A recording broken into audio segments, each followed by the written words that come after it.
पुराण को वाँचने वाले श्री सूत जी से पूछा कि जिस व्रत व तप से मनवांछित फल की प्राप्ति होती है वह हम सुनना चाहते हैं। हे महामुनि, उसे आप हमसे कहें। यह सुनकर सूत जी कहने लगे, एक समय नारद जी योगी राज दूसरों पे दया करने की इच्छा से अनेक लोकों में घूमते हुए इस मृत्यु लोक में आकर पहुंचे। जहाँ लोग रहते हैं इसे मृत्यु लोक कहते हैं। यहाँ पर आकर अनेक योनियों में पैदा हुए संपूर्ण मनुष्यों को दुखों से युक्त अपने कर्मों के द्वारा दुखी देख के सोचने लगे कि इन लोगों का दुख किस उपाय से दूर हो। ऐसा विचार कर विश्वलोक को चले गए। जिस वैकुंठ में श्वेत वाले 4 भुजाओं वाले शंख चक्र गदा पद्मधारी तुलसी कंद मंदार कल्प वृक्ष की लंबी माला पहने हुए देवाधिदेव विष्णु भगवान को देख के स्तुति करने लगे कि वचन और मन से अदृश्य रूप वाले, अनंत रूप वाले, अनंत शक्ति वाले, आदि मध्य अंत रहित निर्गुण रूपों को प्रकट करने वाले एवं भक्तों के कलेश को नाश करने वाले आपके लिए मेरा नमस्कार है। नारद जी की ऐसी स्तुति सुनकर भगवान विष्णु बोले, हे नारद जी, हे ब्रह्मपुत्र, आप किस लिए आए हो? आपके मन में क्या है? वह सब कारण कह दो, मैं तुम्हारे संपूर्ण प्रश्नों का उत्तर दूंगा। यह सुनकर नारद बोले कि मृत्यु लोक में समस्त जीव अनेक योनियों में जन्म लेकर अपने अपने पाप कर्मों से दुखी हो रहे हैं। सो हे नाथ, यदि मुझ पे आपकी दया है, कृपा है, एक छोटा सा उपाय बतला दें जिससे इन प्राणियों का दुख दूर हो सके। यह सुनकर भगवान बोले, हे पुत्र, तुमने संसार पर कृपा करने की इच्छा से तुमने बहुत ही सुंदर बात पूछी है, जिसके करने मात्र से ही मानुष सब दुखों से छूट जाता है। ऐसे उत्तम व्रत को मैं तुम्हारे सामने प्रकट करता हूँ। भगवान सत्यदेव के व्रत को करके मानुष्य शीघ्र ही सुख को भोगता है, अंत में मुक्ति पाता है। भगवान के ऐसे वाक्य सुनकर सादर मुनि कहने लगे, हे प्रभु, ये व्रत का फल क्या है, विधान क्या है, किसने किया था और विस्तार पूर्वक कहें यह व्रत कब करना चाहिए। यह सुनकर भगवान बोले, यह व्रत दुख और शोक का नाश करने वाला है, धन्य और धान्य की वृद्धि करने वाला है, सौभाग्य सांतत्य तथा सर्वस्त्र विजय देने वाला है। जिस किसी दिन मानुष की श्रद्धा भगवान पर हो, उसी दिन सायकाल कुटुंबियों समेत भगवान सत्यदेव का पूजन करें। भक्ति से 1.25 पसेरी, 1.25 सेर गेहूं के आटे की, 60 के चावलों की गुड़ शक्कर डालकर पंजीरी बनावें। पंचामृत से 40 ग्राम को स्नान कराकर सब प्रसाद एकत्र कर केले की फली, ऋत फल भगवान को अर्पण करें। नैवेद्य लगावें, फिर ब्राह्मण को दक्षिणा देकर इष्ट मित्रों समेत सावधान होकर कथा सुनें। बांधवों से ब्राह्मण को भोजन करावें, सबको प्रसाद बांटें, आप भी प्रसाद पावें तथा रात्रि में रात्रि जागरण और नित्य गान करें। फिर जो जो कथा सुनने आए हैं वह भगवान सत्यदेव का स्मरण करते हुए, याद करते हुए अपने अपने घर को चले जाएं। ऐसा करने से निश्चय ही मनुष्यों के मनोरथ पूर्ण होंगे। विशेषकर इस पृथ्वी के ऊपर भगवान को प्रसन्न करने का यही एक छोटा सा उपाय है। बोलो इत स्कंद प्राणे रेवा खंडे पहला अध्याय संपूर्णम। बोलो सत्यदेव महाराज की। सुन दीजिए आराम से, हाँ बजाएं भैया।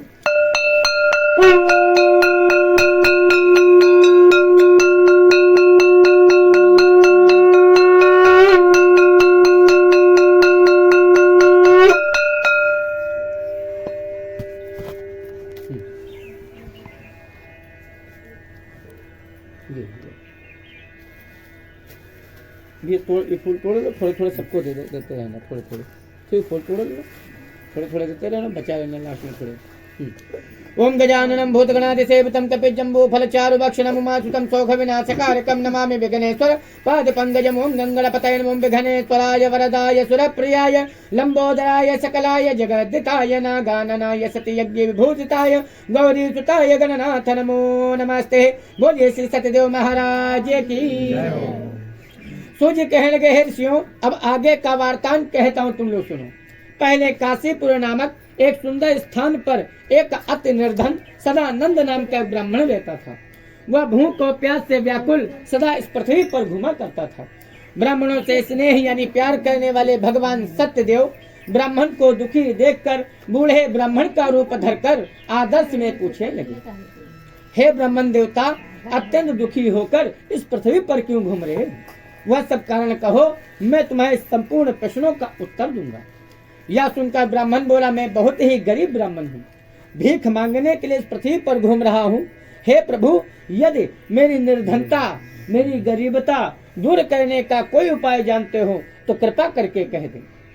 यह सुनकर वृद्ध रूपधारी भगवान बोले, सत्यदेव वांछित फल देने वाले हैं।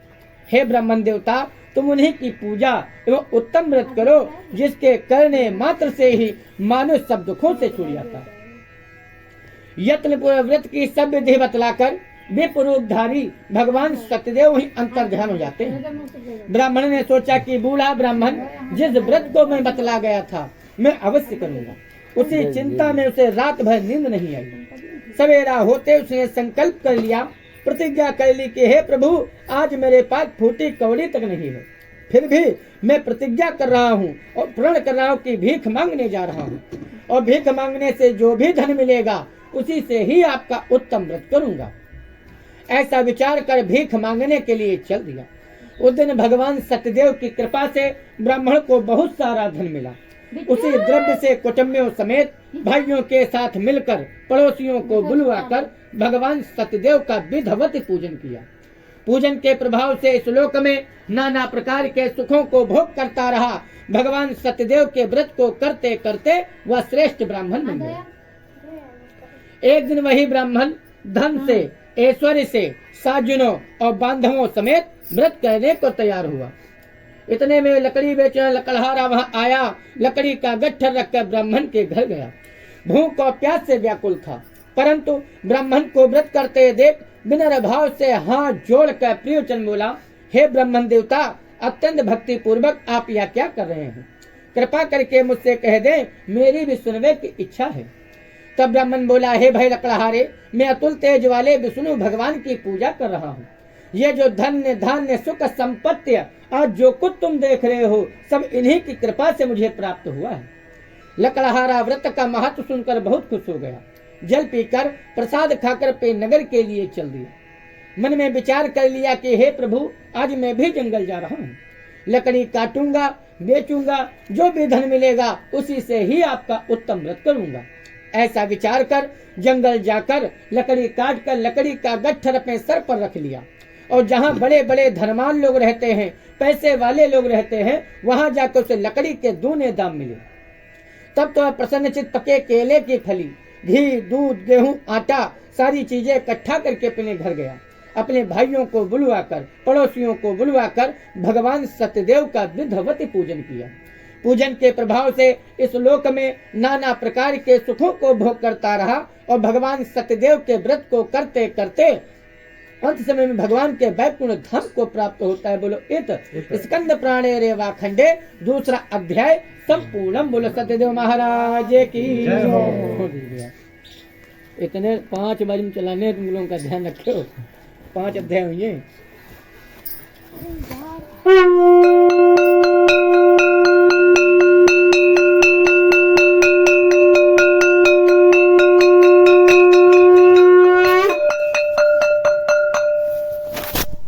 पूजक ध्यान दो।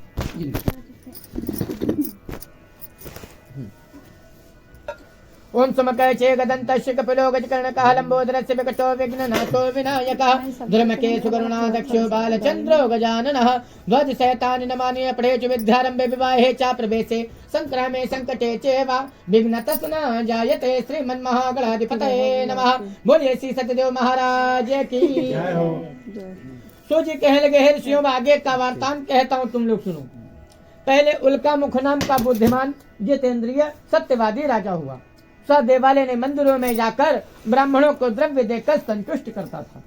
उस नृप की अति सुंदर कमलापति पतिव्रता रानी थी। दोनों भद्रशिला नदी के किनारे भगवान सत्यदेव का पूजन कर रहे थे।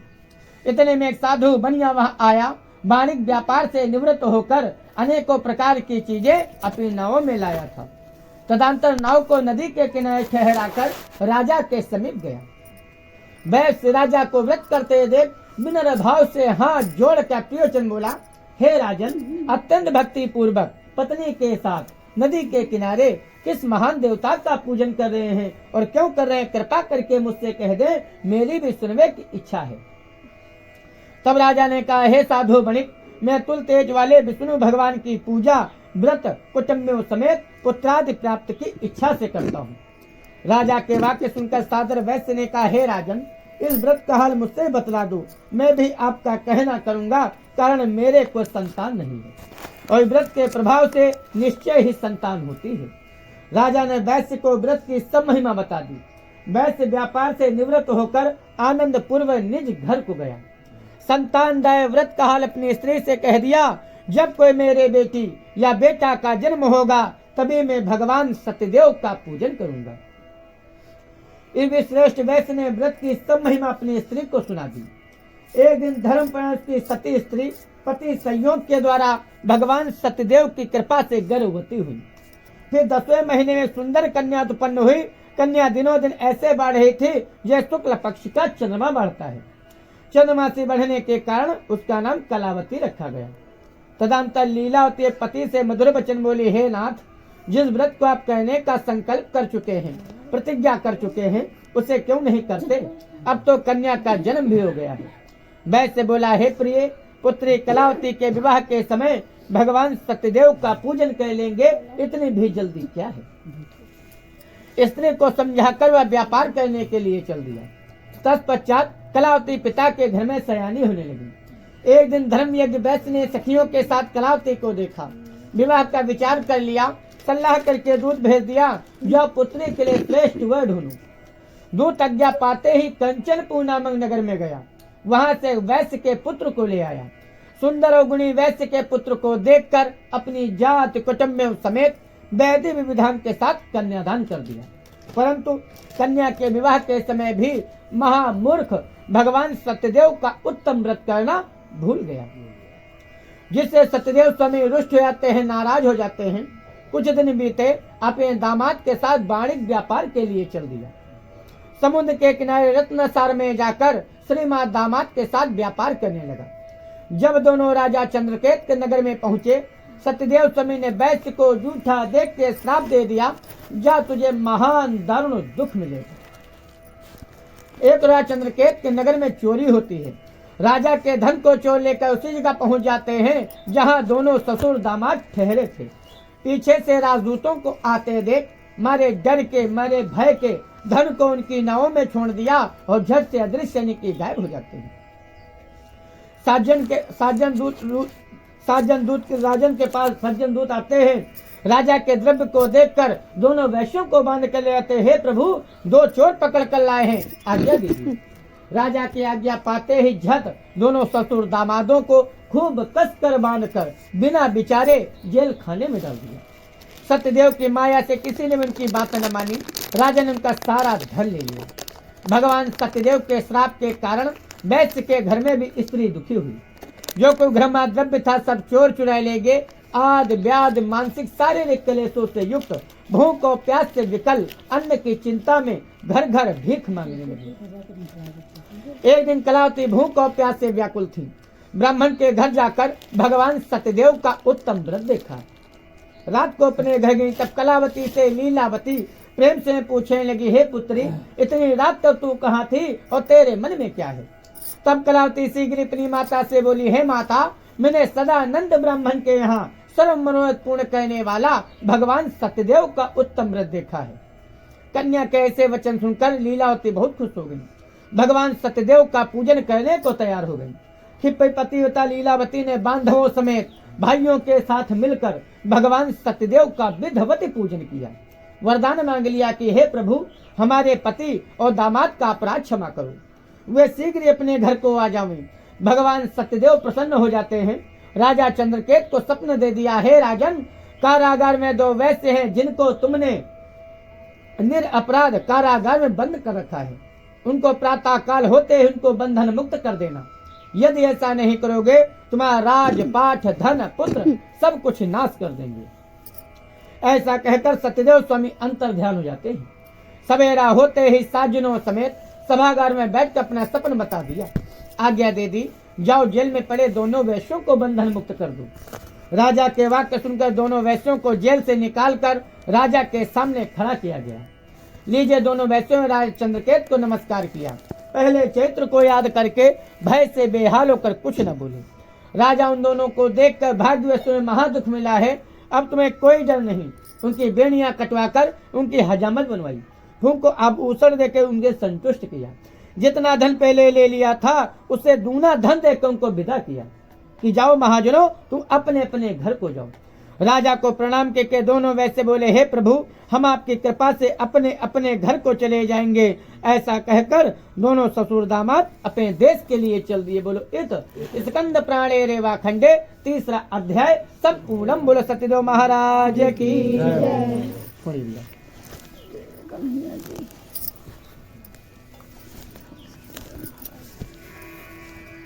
मजा।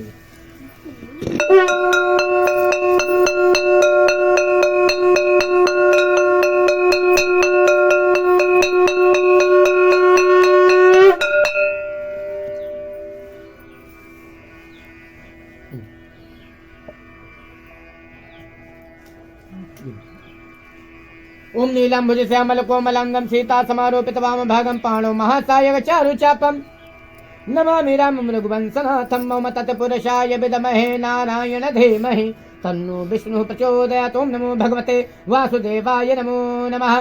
बोलिए श्री सत्यदेव महाराज की। सूर्य कहने लगे, हे ऋषियों, इसके अनंतर और भी कथा कहता हूँ, तुम लोग सुनो। साधु वैश्य मंगल यात्रा के समय ब्राह्मणों को दान देकर अपने नगर के लिए चल दिया। जब कुछ दूर पहुंचा, सत्यदेव स्वामी ने जानना चाहा, तेरी नाव में कहने भगवान ने बनिया की परीक्षा लेनी चाहिए। तब मतवाले वैश्य ने आदर पूर्वक हंसकर कहा, हे दंडी स्वामी, तुम क्यों पूछ रहे हो? क्या रुपया पैसा लेने की इच्छा है? हमारे नाव में सब बेल और पत्ते भरे हुए हैं। वैश्य के ऐसे कठोर वचन सुनकर सत्यदेव स्वामी ने कहा, हमें रुपया पैसा कुछ नहीं चाहिए, जैसा आप कह रहे हो आपके ही शब्द सत्य हो। ऐसा कहकर सन्यासी वैश्य के पास चलकर थोड़ी दूर जाकर समुद्र के किनारे ठहर जाते हैं। सन्यासी सत्यदेव के चले जाने पर वैश्य संध्यादित नित्य क्रिया से निवृत्त होकर नाव को ऊपर उठी देख के अत्यंत विस्मय किया। लता पत्ते नाव में देखकर मूर्छा खाकर जमीन पर गिर गए। जब उसे होश आया तो वह घोर चिंतित होकर रोने लगा। दामाद बोला, आप शोक क्यों कर रहे हो?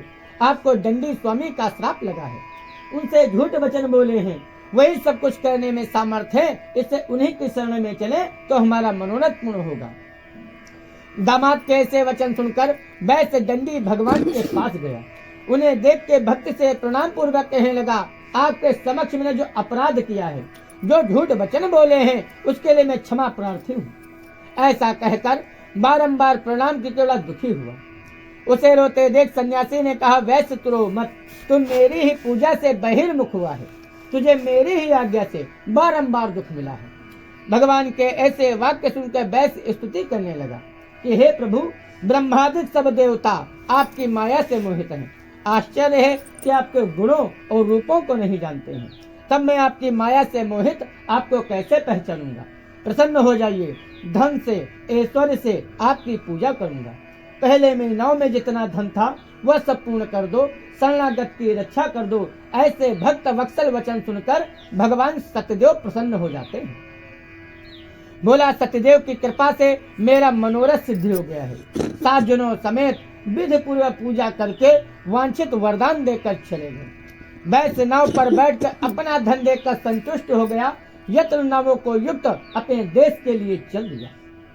जब कुछ देर बीते, अपने दामाद से कहता हूँ, रतनपुरी नगरी को देखो। निज धन के रक्षक को अपने घर सुख का संदेशा देने को भेजता है। दूत नगर में जाकर वैश्य की भार्या लीलावती को देखकर हाथ जोड़कर प्रियवचन बोला, श्रीमान बंद हुए जमाई समेत असंख्य धन को कमाए हुए समुद्र के किनारे आजाद हुए हैं। दूत के ऐसे वचन सुनकर लीलावती बहुत खुश हो गई। भगवान सत्यदेव का पूजन कर रही थी। अपनी बेटी से बोली, हे बेटी, मैं लाला जी के दर्शन करने जा रही हूँ, तुम भी शीघ्र आना। माता के ऐसे वचनों को सुनकर कलावती व्रत को समाप्त करके भगवान सत्यदेव के प्रसाद का त्याग करके अपने पति का दर्शन करने पहुंच गई। भगवान सत्यदेव रुष्ट होते हैं। उसके पति की नाव को धन समेत हरण करके पानी में डुबो दिया। कलावती निज पति को देखकर महादुख से रोते हुए पृथ्वी पर गिर पड़ी। अदृश्य नौका कलावती को देखकर साधु वैश्य व्याकुल होकर बोला, आश्चर्य है, यह सब देख के सारे केवट चिंतित रह गए। तत्पश्चात लीलावती कलावती को गोद में बिठा कर रोने लगी। कलावती पति के नाश हो जाने पर पति की खड़ाऊ लेकर सती होने का निश्चय कर लिया। ऐसे चरित्र लोक लीलावती से मैं चिंता करने लगी कि भगवान ने नाव को हर लिया है। मुझे धोखा और मैं श्रद्धा अनुसार भगवान की पूजा करूंगा। ऐसा अपना मनोरथ सबको सुनाया और दंड की तरह पृथ्वी पर गिर गिर कर भगवान को नमस्कार किया। तब दिनों की रक्षा करने वाले भगवान भक्त वत्सल अर्थात आकाशवाणी होती है कि तुम्हारी कन्या भगवान सत्यदेव के प्रसाद का त्याग करके अपने पति का दर्शन करने आई थी, जिससे उसका पति अदृश्य हो गया है। जो वह घर जाके प्रसाद खा के फिर आवे तो निस्संदेह उसके पति का दर्शन अवश्य मिलेगा। जब कलावती ऐसी आकाशवाणी सुनती है तो कलावती शीघ्र ही घर जाकर भगवान सत्यदेव का प्रसाद खाया, लौट कर अपने पति का दर्शन पाया। अब कलावती अपने पिता से कहती है, घर चलो, देर क्यों कर रहे हो। कन्या के ऐसे वचन सुनकर वैश्य बहुत ही प्रसन्न हुआ, अपने धन और बांधवों के साथ अपने घर गया। हर पूर्णिमा हर संक्रांति को नियम से सत्यदेव का पूजन करने लगा। पूजन के प्रभाव से इस लोक में नाना प्रकार के सुखों को भोग करता रहा। अपनी आयु समाप्त होने पर भगवान के वैकुंठ धाम को प्राप्त होता है। बोलो इत स्कंद प्राणे रेवा खंडे 4था अध्याय संपूर्णम। बोलो सत्यदेव महाराज की।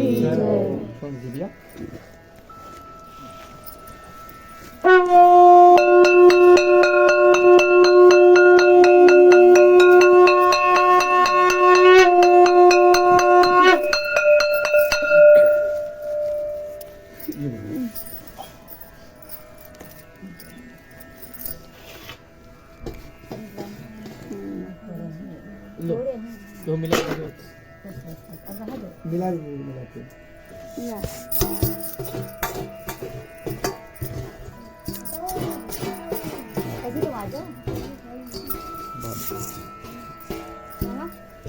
ओम गजाननं भूतगणाधिसेवितं कपिजम्बू फलचारुभक्षणं उमासुतं शोकविनाशकारकं नमामि विघ्नेश्वर पादपङ्कजं मङ्गलपतये नमः। मङ्गलं भगवान् विष्णु मङ्गलं गरुणध्वजा मङ्गलं पुण्डरीकाक्षाय मङ्गलाय तनो हरि।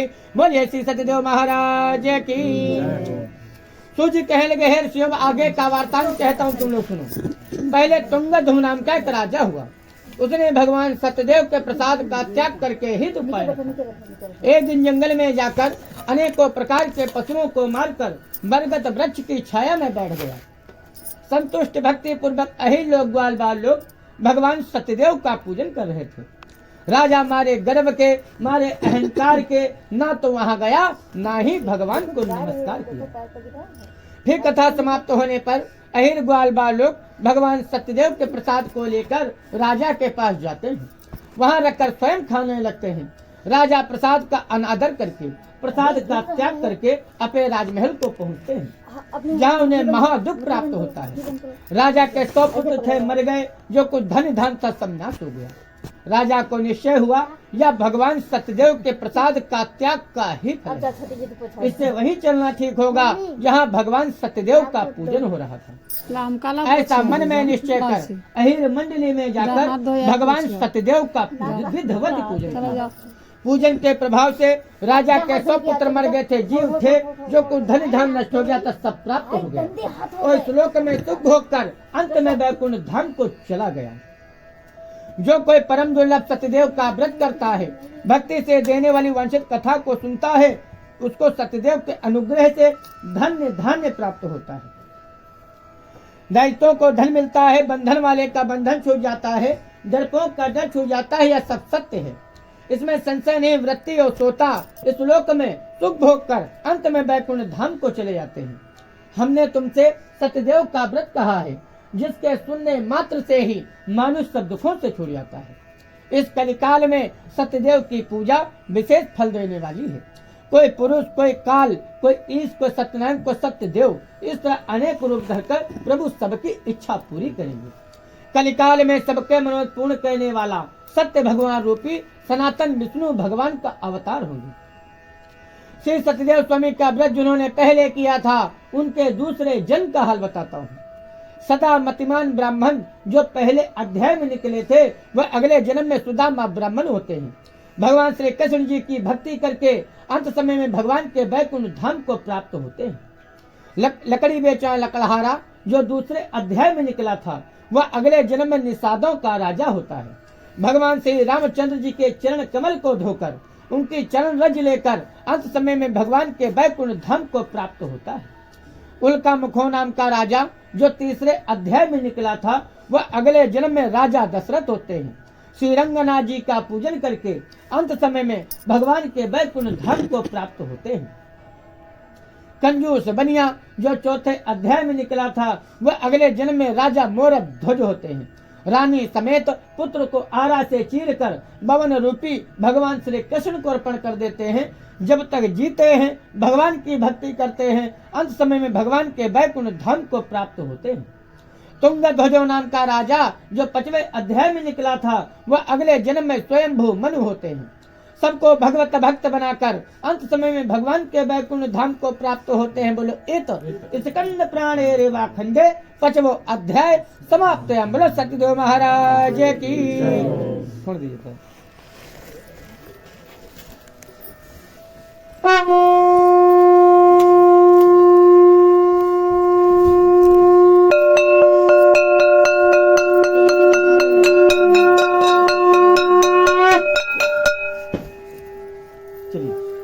ये प्रसाद आप किनारे थोड़ा किनारे रख दीजिए। तसला मंगवा लीजिए संविधान।